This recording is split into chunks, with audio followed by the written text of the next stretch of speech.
And we are live. Welcome back, everybody, to Checkpoint episode 64. I'm one of your hosts, Vincent DeSantis. Today, I am joined by the Baby Yoda Whisperer, Ryder Maldonado, and future sponsor of Cheez-Its, Cheesy freaking Plays, baby. How are we doing, boys? What's up, my brother? Doing fantastic, man. Good. I'm doing great. It's an early morning, but I'm excited to talk about this news, man. We got some good headlines today. We sure do. We sure do. Before we get into things, we want to thank audio listeners for checking us out on there. If you haven't already, if you could leave a review, that would be so nice.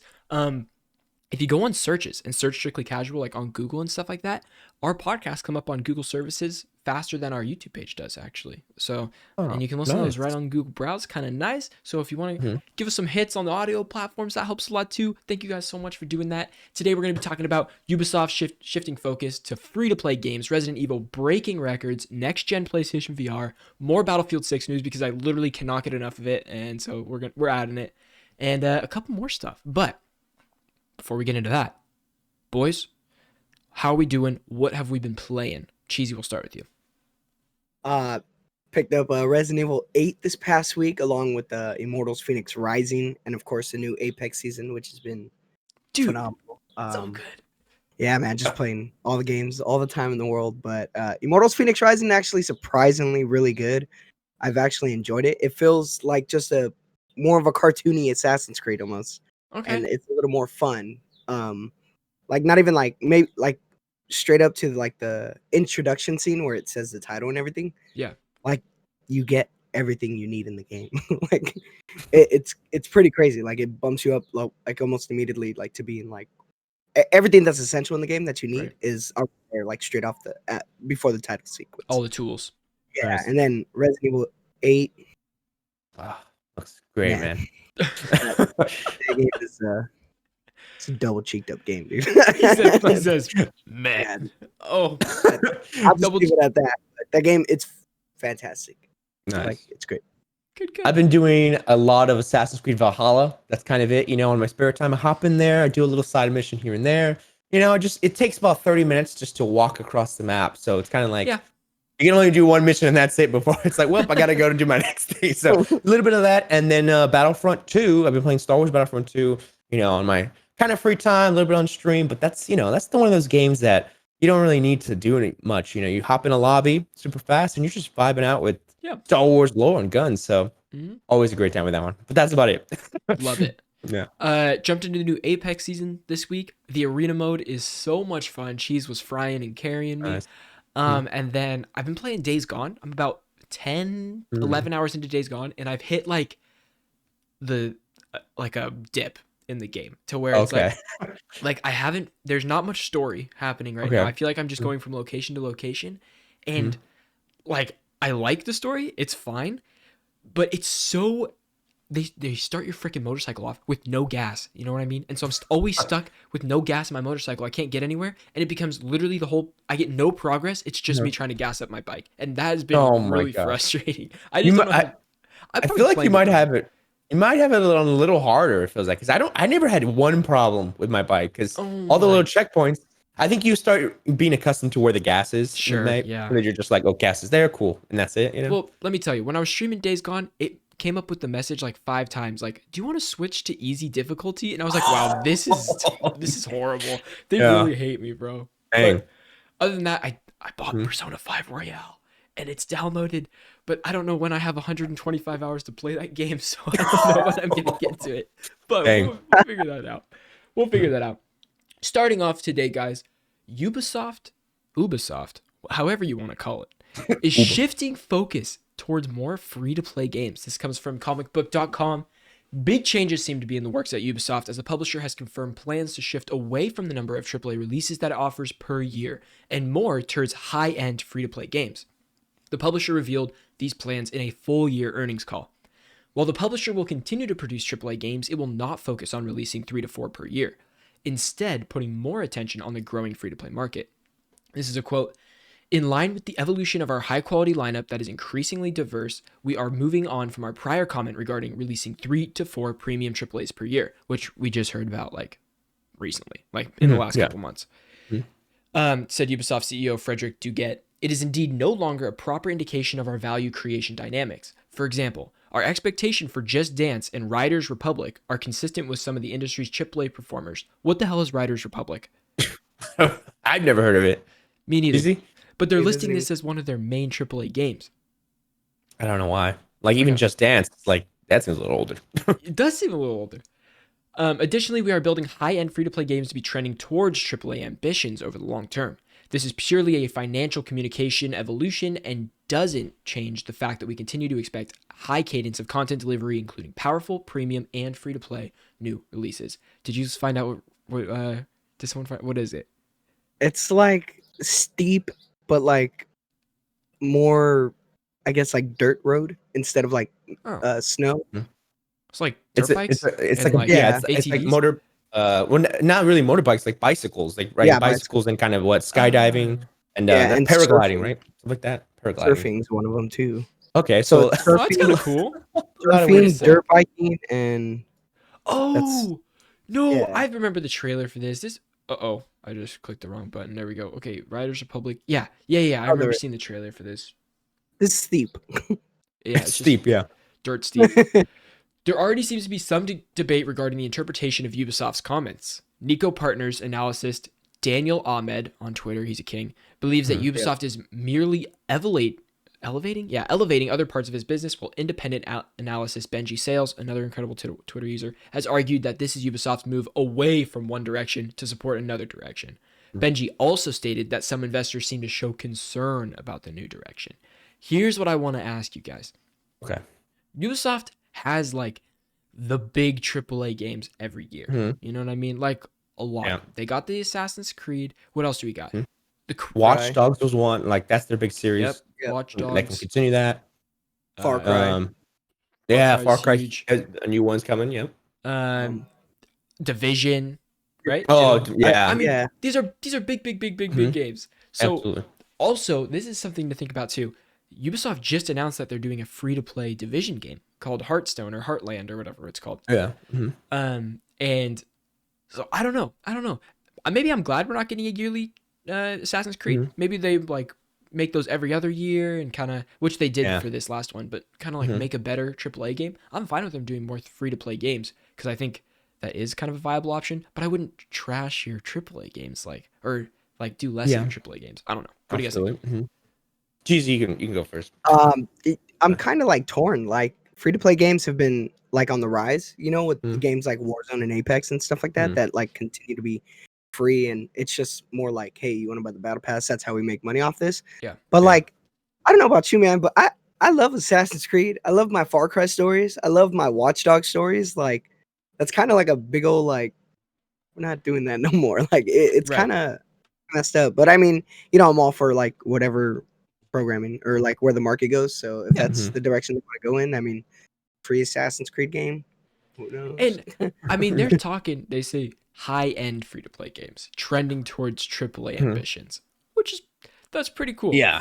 And that's my worry, because when they say ambitions for AAA, if they're losing that money, they're hoping that hopefully with the free-to-play, like you're saying, Cheesy, we're gonna start seeing a lot more stores in Assassin's. Like we already have a store in the new Assassin's Creed Valhalla with skins and places to decorate your camp, which it seems like very insignificant type things, but who knows what their profits are with this. We could be seeing Division and Far Cry. They input stuff in the game like bases or skins where it's something you would want to buy. Where like Warzone, if Warzone is leading the pack with making money like this, we're going to start seeing a lot more companies following that, because free to play games is always great. We see it on Game Pass and PlayStation Plus, all that.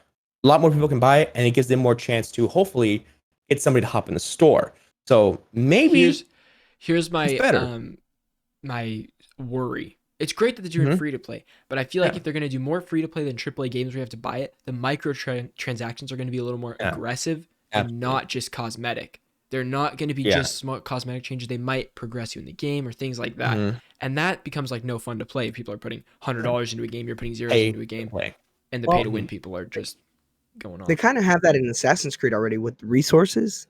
True. You know I mean? Like, some of the you can buy resources to like level yourself up. So the only nice part about that though is that it's single player versus like I don't want to play against someone that put $100 in the game. Whereas if somebody put $100 for their own experience, I mean, guess you do your thing. If you want to put $200 into Valhalla, you know what I mean? Like, just for whatever it's going to be. The Division seems like the only one that would be like worrisome because it's open world multiplayer. Like guns and you have somebody that has a full decked out character. It's like, unplayable. That's true. Also, like, I wonder if since it's heading to free to play game, does that mean more like multiplayer versus type games? Like, you know, like that would be cool. I think it was Assassin's Creed Brotherhood where they had like the online multiplayer where you got other assassins who are other players in the game, which is a cool concept. Yeah, and we've seen in Watch Dogs. I think Watch Dogs is, with their DLC, we're seeing more multiplayer in that. So and Watch Dogs is getting a big expansion, like a big expansion thing for free. I still haven't played that game. I'm excited to play it. I have it. I forgot I have it. That's another one that I gotta play. Oh yeah, damn, it's great. Burner, bro. I had to finish it before the big game season. I just got it done and like, cool, checked it off my list. I think I could platinum that one. That might be a good plat. Right? Yeah, that's an easy play. Next up, Ryder, take this next one. Oh man, Resident Evil Village. Love to talk about this one. Broke 100,000 concurrent players on PC, setting series record. Right, so Resident Evil Village had a really good release on PC, breaking 100,000 concurrent players on launch, setting a record. Oh, sorry, I just read the subtitle and title again. Let's see. No, you're good. The game netted 101,726 concurrent players on its May 7th release date, according to SteamDB. That makes it the biggest peak for any Resident Evil release on PC to date, with second best Resident Evil 2 Remake still firmly behind with a peak of 74,227 players. Other PC launches in the series are like RE3 Remake, which we saw around 60,000, and then RE7 pulling about 20,000. So we see the trend there going up and up and up as they keep making some. Let's see. So Resident Evil having a big moment on Twitch too. Resident Evil Village, it did really good on there. There were 660,000 viewers for the game across the platform on Friday, and as of writing, it's still pretty high up there with 275,000 viewers peak for the last 24 hours. It's higher than that right now, by the way. It's like at 300,000. Yeah. That's crazy. All right. So it's unsurprising to see Village performing so well with the likes of Lady Dimitrescu, proving that we've probably been in a pandemic for a little too long, simping over old Lady Dimitris. Aside from tall vampire women, it's a genuinely frightening experience. And we can get into it. Let's see. Well, real quick, it says another source says RE8 has shipped over 3 million units. Yeah, and that's physical units. That's a big game launch. It's a big game launch right there. And being successful, there you go. Cheese is right there. He's got it. Okay, so you two have both. Okay, wait. Cheesy has played it. Ryder, we've watched a walkthrough of it. I watched the whole thing. Yeah. All right. Give me some quick thoughts. We did talk about a little bit at the beginning, but give me your quick thoughts. Well, I think this is great story-wise when it comes to Resident Evil, because after watching this game and looking back on the whole story, it is a huge connection. You know, I won't spoil anything, but if you love the characters like Chris Redfield and, you know, you love all the classic characters and the story of Umbrella and everything that comes with the lore, man, this is gonna really satisfy you. You know, Ethan Winters is the main character, and it's this game, everyone knows it's the cool conclusion to his story, and you know, who knows what we might see for the future, but I think story-wise, brilliant. It's a brilliant game. Story-wise. Okay. I have to add, so playing it on the PS5, bro, there's no load screens. That's so cool. And from cutscene to gameplay is like that. I'm not even playing. So imagine a game where there's no loading and the cutscenes to gameplay is like in an instance, man. And it's been mind-boggling to me because I'm like, we've come like this far. We're at this part in life. That's where, next gen to me. So like the gameplay feels like butter. Game is spoopy, scary. Like spoopy got to do that but outside of that, man, the game's been phenomenal. Like it runs like butter. So how many hours are you into it? Just curious. Currently 4 hours into it. Okay. So have you already beaten Lady D's part, or Yep. Okay, so you're in the puppet house, right? I'm about to. We were about to open the door, and I was like, we'll do that next week. Okay. Everybody says that this dollhouse scene is like one of the craziest moments ever, and I don't want to look at it because I want to like experience it. Yeah. You know. So I'm excited to stream it next week. So that should be a good time. Oh my god, crazy! I'm not surprised.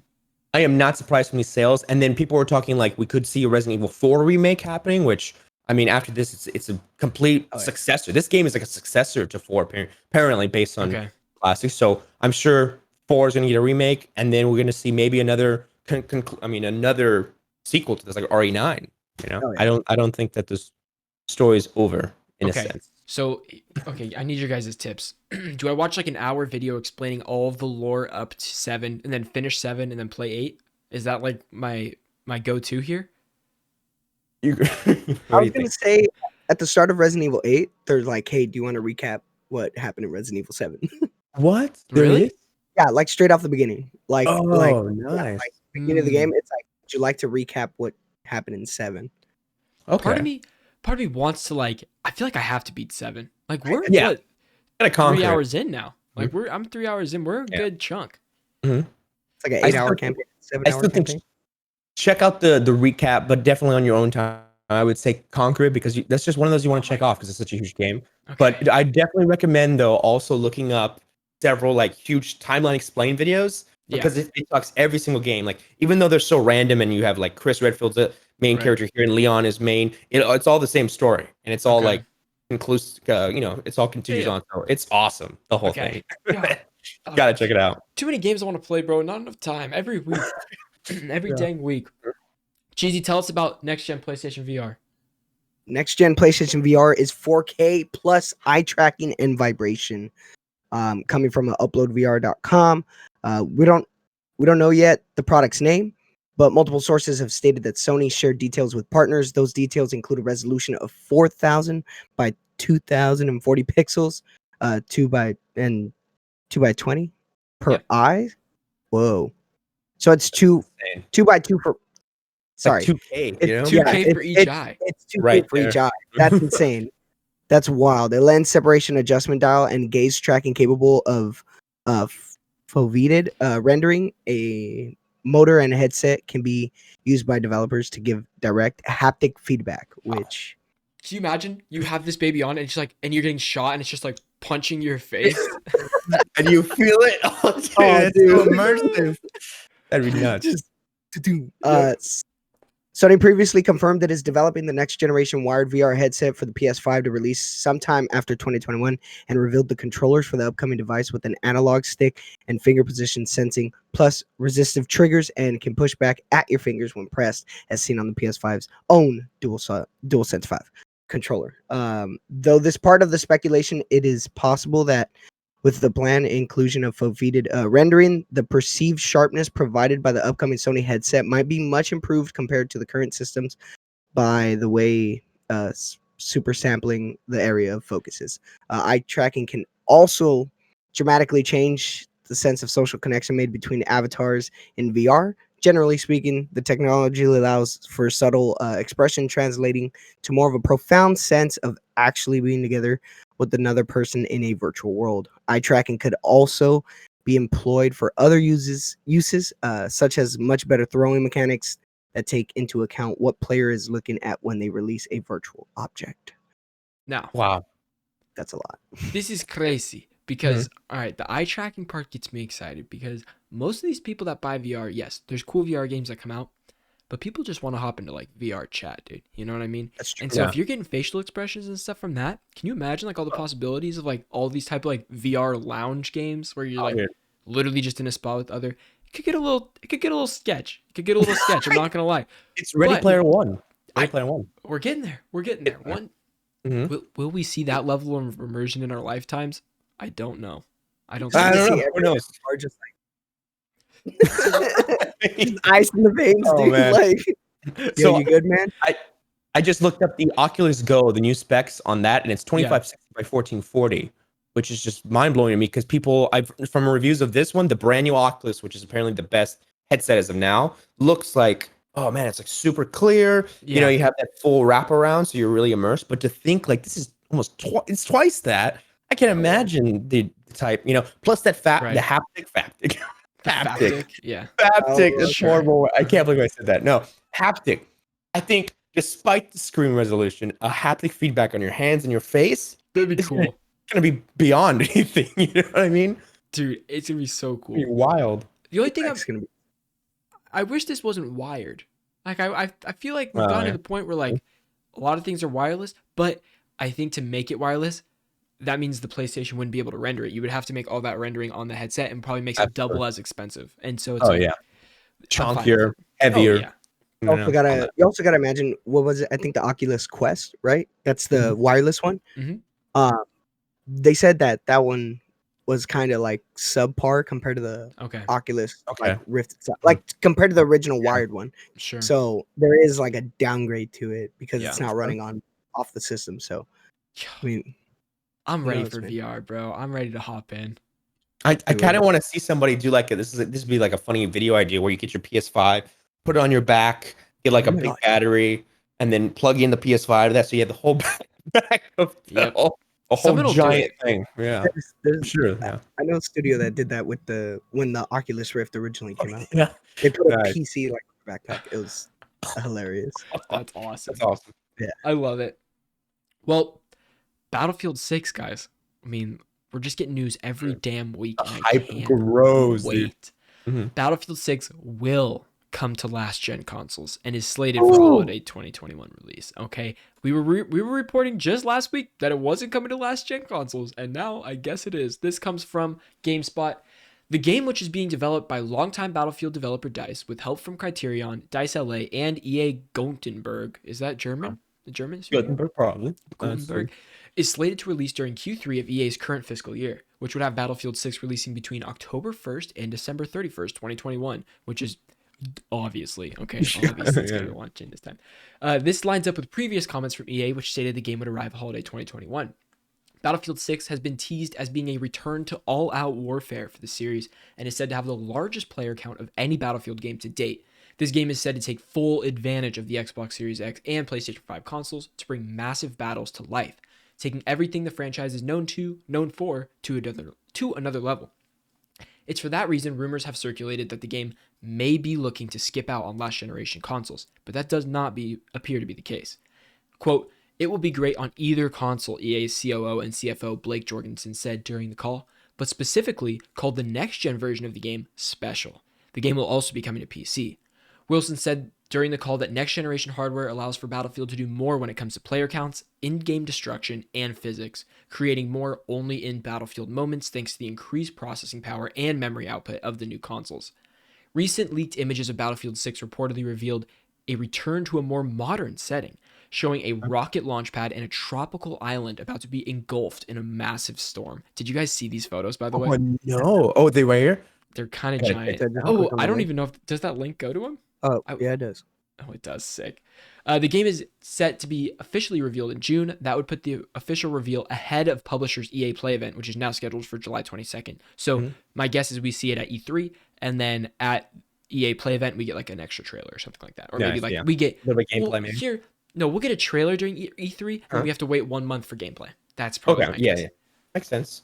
Here's my thing. Now, I'm gonna give my thoughts on it real quick. I feel like the last gen is a huge bummer because despite them saying next gen is special, next gen is going to be a whole new thing, I really do not feel like it will be, because they have to make the hardware, the engine, handle on an old console. That yes, the resolution may be better, and we may see more particles in an explosion, but I feel like the limits to what you can physically do with how it looks, I feel like might not be like completely next gen, but it's going to look super, super cool. Don't get me wrong. Yeah. But I just think it's not going to really push the boundaries of, this is something I wouldn't think of for next gen as like a physics type thing, Right.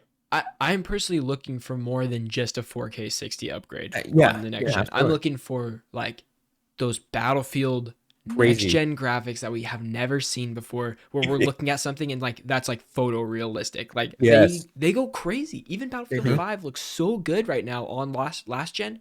It looks great on my PS5 too, but there's not really a difference there. Yeah. Except there's an FOV slider on Battlefield 5 on next gen, which is really nice. But like I'm really looking for that really good destruction here, not just chunks falling from buildings. I'm looking for like a lot. And I don't want to see it on last generation. All this stuff.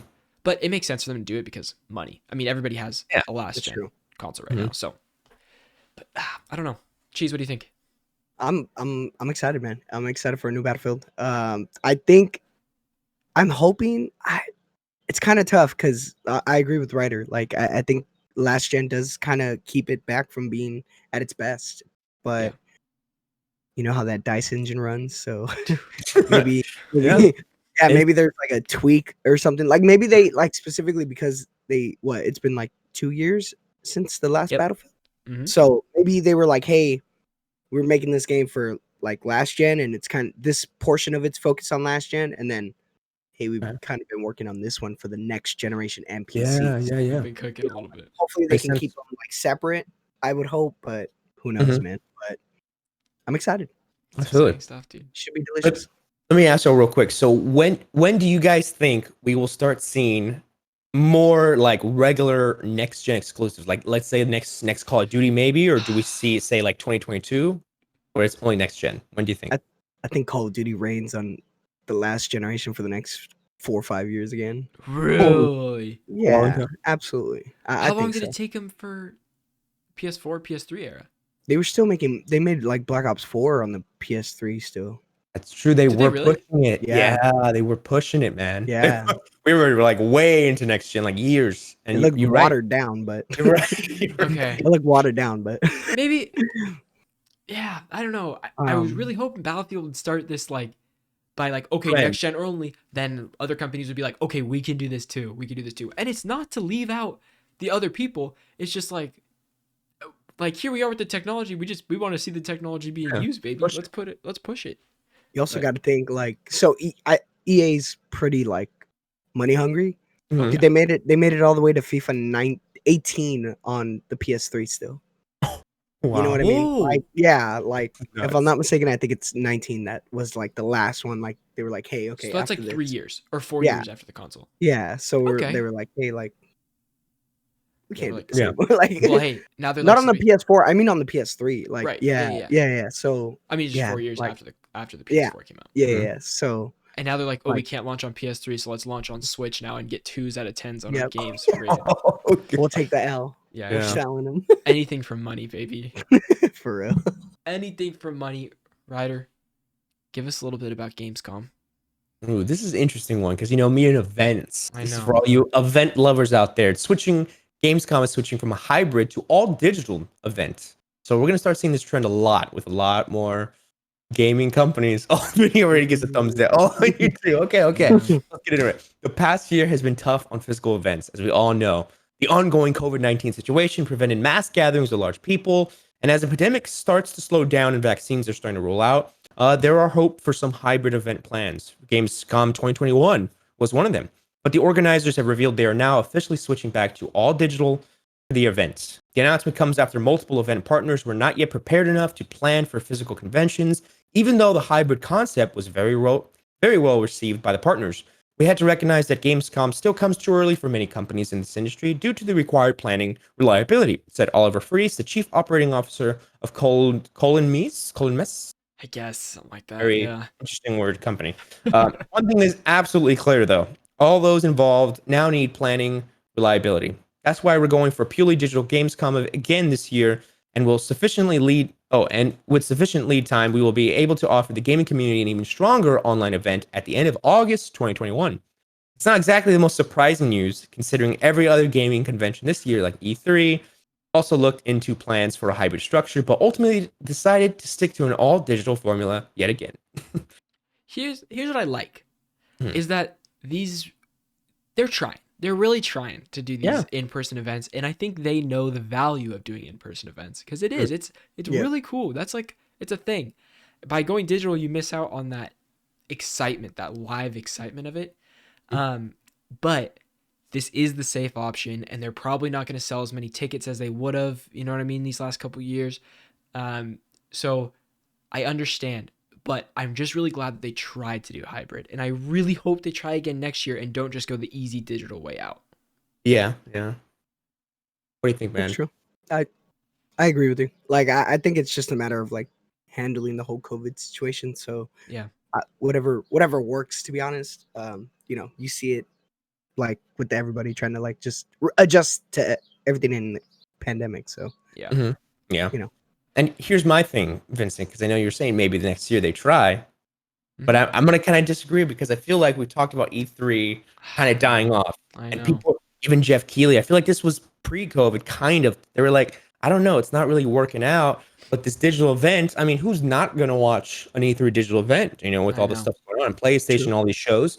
If we see COVID was a huge push for digital, we could potentially see it the regular. And maybe, they open up tickets, or maybe it's just for press, but no restrictions. Who knows? But I am looking forward to seeing what they do this next year. It'll be interesting. Here we go. Perfect world. Next year, there is no E3 or Gamescom or anything. Jeff Keighley puts on a crazy 1-week show in San Diego. And it's just everything's there. It's everything wrapped up in one. It's huge. He signs hands. He shakes hands with Druckmann. Oh, sorry. What did you say? Just every day he's with the studio. Yeah. Yes. Today is EA Day. Today is Ubisoft Day. He signed hands with Druckmann. Says PlayStation's back, baby, and Xbox and Nintendo, and they just all have a nuts, man. Dude, Reggie joins Nintendo again. Yeah. You just see Sean Layden's back at PlayStation. Phil Spencer's back. They're all giving each other big hugs in the green rooms behind the stages. They said, for the future of gaming, everything is cross-platform, cross-gen. And it's like, what? All of our dreams come true. Every game. No console exclusivity. Last of Us released on Xbox. Zelda on the PlayStation. Halo on the Switch. Everybody gets it. Halo on Switch. Oh, that'd be great. If anybody could do it, it's Jeff Keighley, baby. Ryder, that was a magical moment when we got to see all three of those guys on stage at the game. That was history in the making, yep. That was history. They've never done that before, and they'll never do it again, which is wild. Yeah. Good times, man. For this. Yep, the future is coming. Future's now, man. All right, Cheesie, give us this new PlayStation news from our boy. From the man, the myth, the legend, Hurst. He was interviewed by The Wire about 5-6 months after the release of the PlayStation 5. Stated quite a few things on upcoming things, as well as going over basically like the rundown of the release of the PlayStation 5, the chip shortage, and all that stuff. Right. During this interview with The Wired. He has stated that Horizon Forbidden West, though, is still slated to release this year. So, that's one thing. And then, of course, let's see. He also said, we're working as hard as we can to ameliorate the situation. Ryan says on a Zoom call, we see production ramping up over the summer and certainly into the second half of the year. And we would hope to see some sort of return to normality terms and the balance between supply and demand during that period.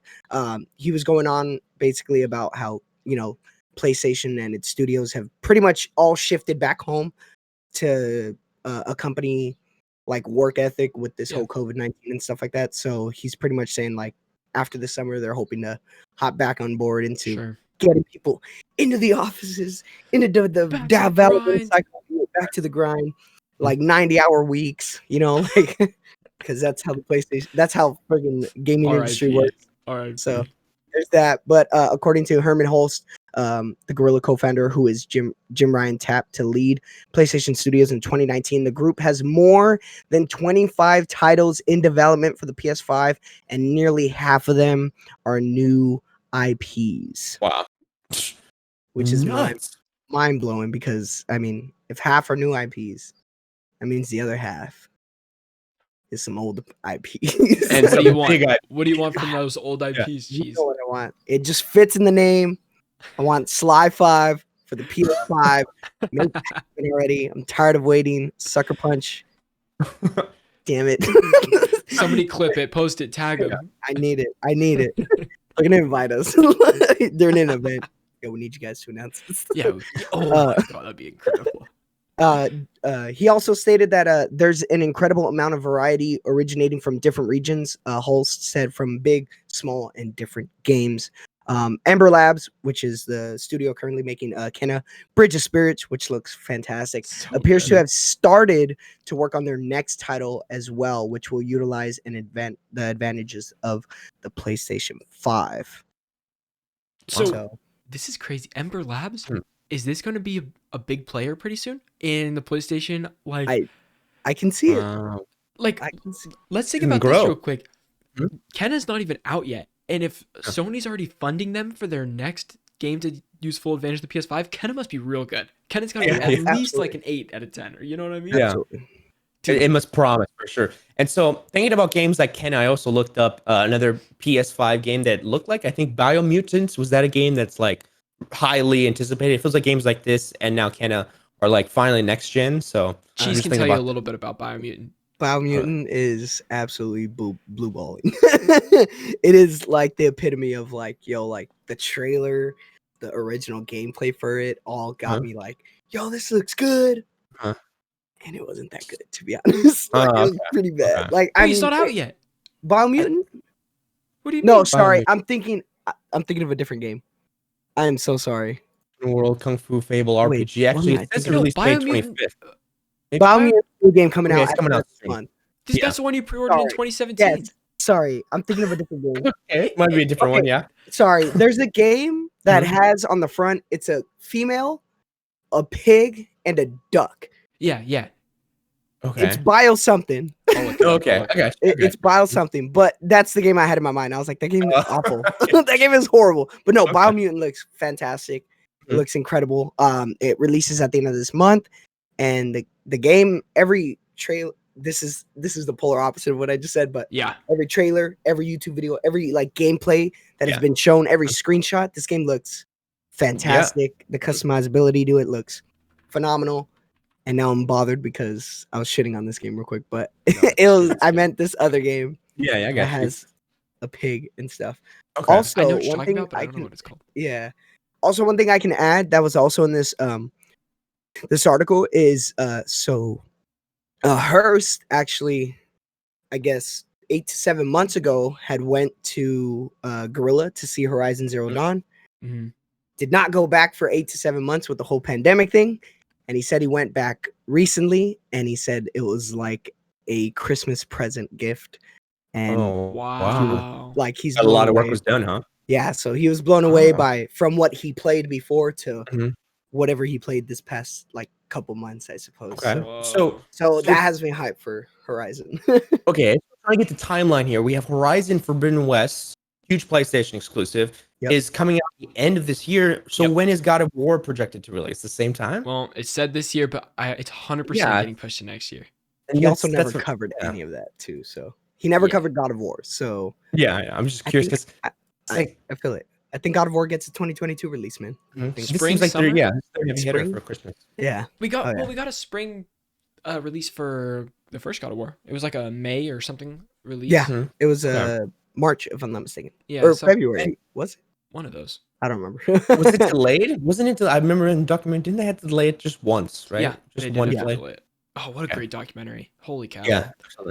But still, like you were saying, companies like Ember Labs, I'm hoping that we see more, separate companies start growing and PS5 putting their faith in them. Yeah. That way it's like, cool, we're getting more separate games like this and even a Biomutant that are like next gen that look great, but are just completely new IP that we have no idea about. Yeah. That's what I want. Also, the game I was shitting on it's called Mutant Year Zero. Road to Eden. Oh God. Road to Eden. It was the mutant part that got me, okay? Yeah. Okay. Okay, so looking at a timeline for the rest of the year, we got Ratchet and Clank Rift Apart coming next, right? And then we have Kenna after that, like a month after that. Yeah. Is there anything coming this summer before Horizon? I guess Sifu. Sifu comes this summer, but is that on Xbox? No, that's PlayStation, right? Holy dude, PlayStation! Oh my God, this is a good year for them. And then Tokyo Wire's delayed till next year. Yep. Oh, we get Deathloop. Yeah, Deathloop. Deathloop too. September. That's this year. Yeah. September. Yeah. And then year. I'm like looking at this release thing here, but it's not being that clear. Scarlet Nexus, Blue Fire. Oh, that game looks fantastic. Scarlet Nexus. That comes out in a week. That's a June one. Wait, what? That comes out in a week, right? No it says June 25th right here. June 25th. Okay, I thought it was May. Dude, 25th. way too many games. Oh my God, I'm never gonna buy any of these. Are you picking that up day one? I might. It looks right up my alley, bro. Dude, have you JRPG? Yeah. Have you played Astral Chain? Dude, I watched some Astral Chain, but I didn't play it.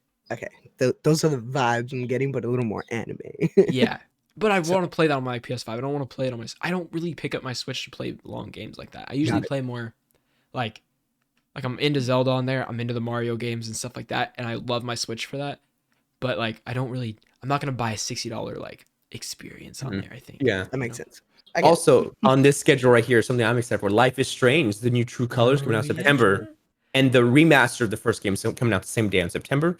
And then in October, Back for Blood, which might be highly anticipated. Left 4 Dead type, you know? Yeah. Yep, you are absolutely correct. Cool. I missed the alpha. I'm gonna try to get into the beta for that. Okay, cool. Yo, exciting. Are we getting that on PS5? Ryder, are you getting a PS5? What's going on? Yeah. By October, I would hope so. By October, yeah. Let's go, baby.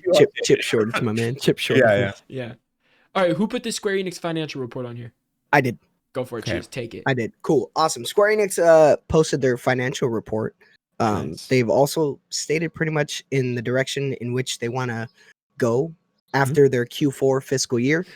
Square Enix plans to strengthen its IP ecosystem as the value of IP grows within the game industry.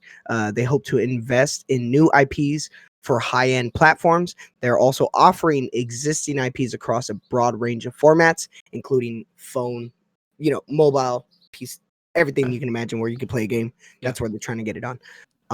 Generating reoccurring profits from their IPs currently, such as selling figurines like the Cloud statue pretty much that they sold for Final Fantasy VII. Their new near replicant.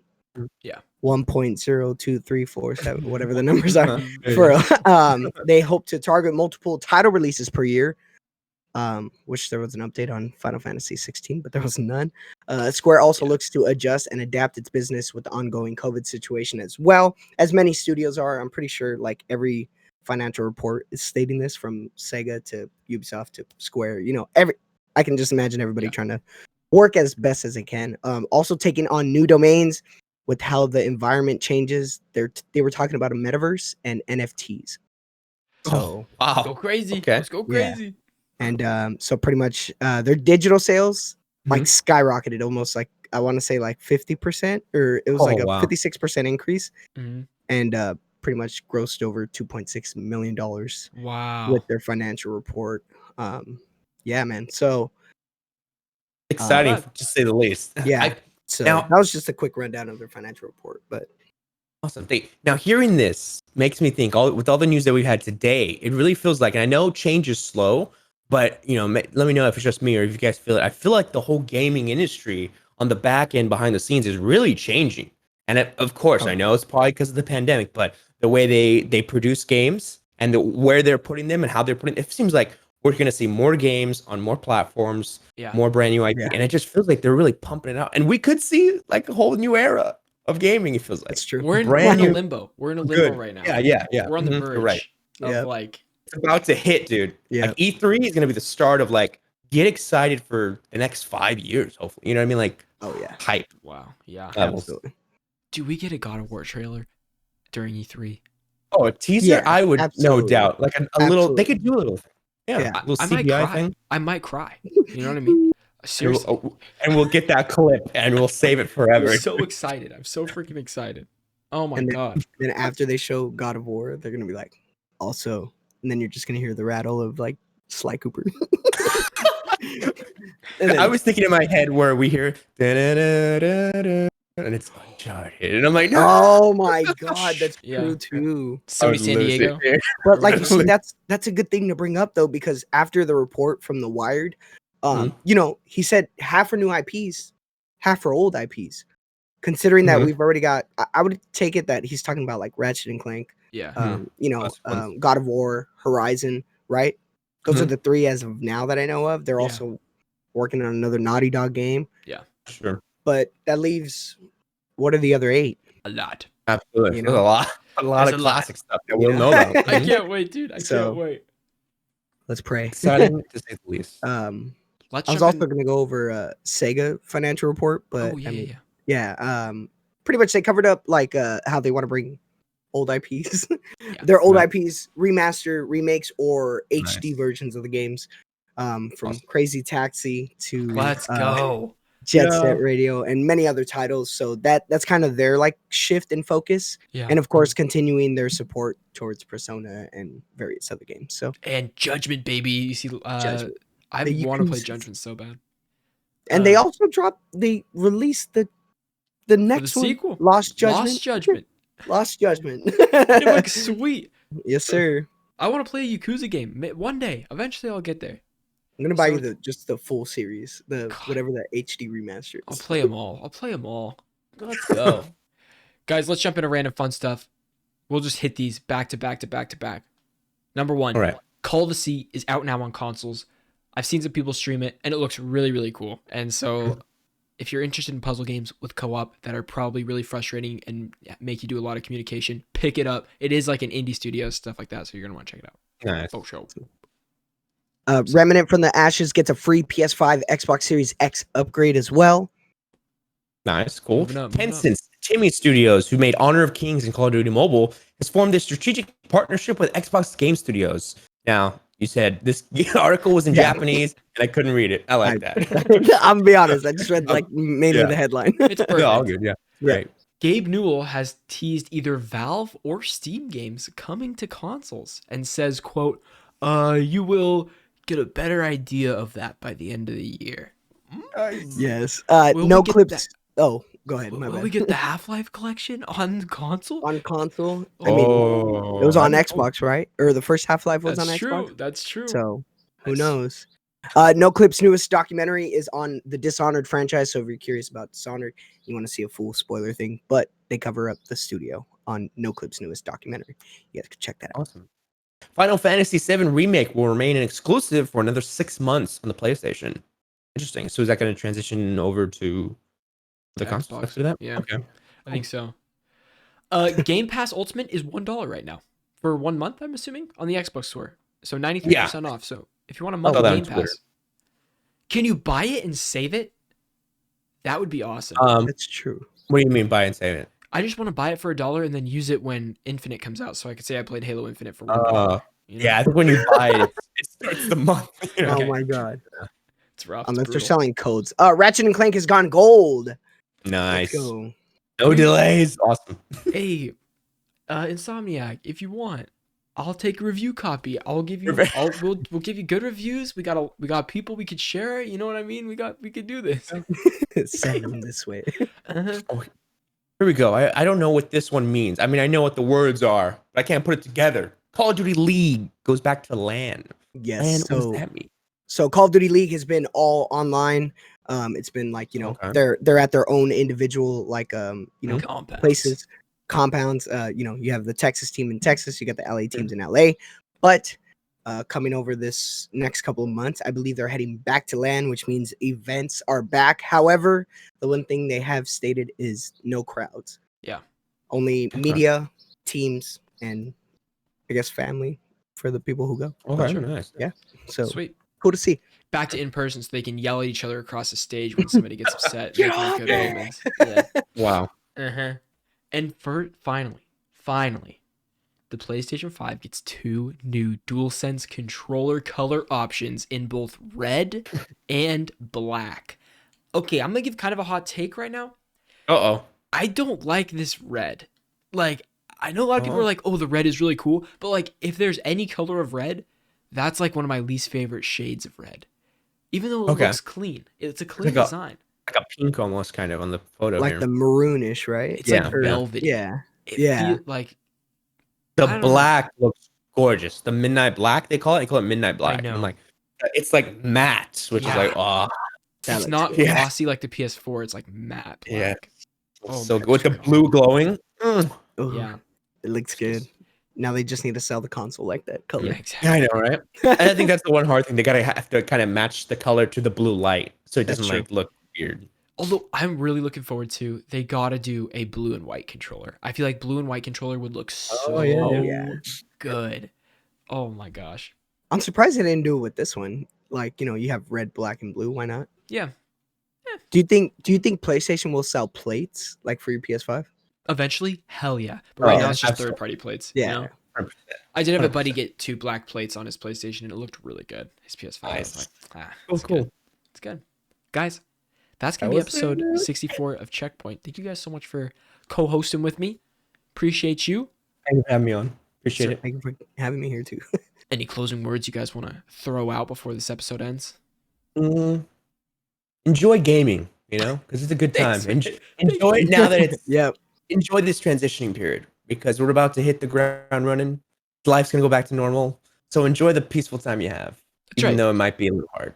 Clear up that backlog. I'm looking at you. If you're listening to this is your sign. Play that game that you have downloaded that you haven't even opened yet. All right? Jump in. Get her done. Oh my God, I feel attacked. You came at my throat right there, okay? I came my own throat right there.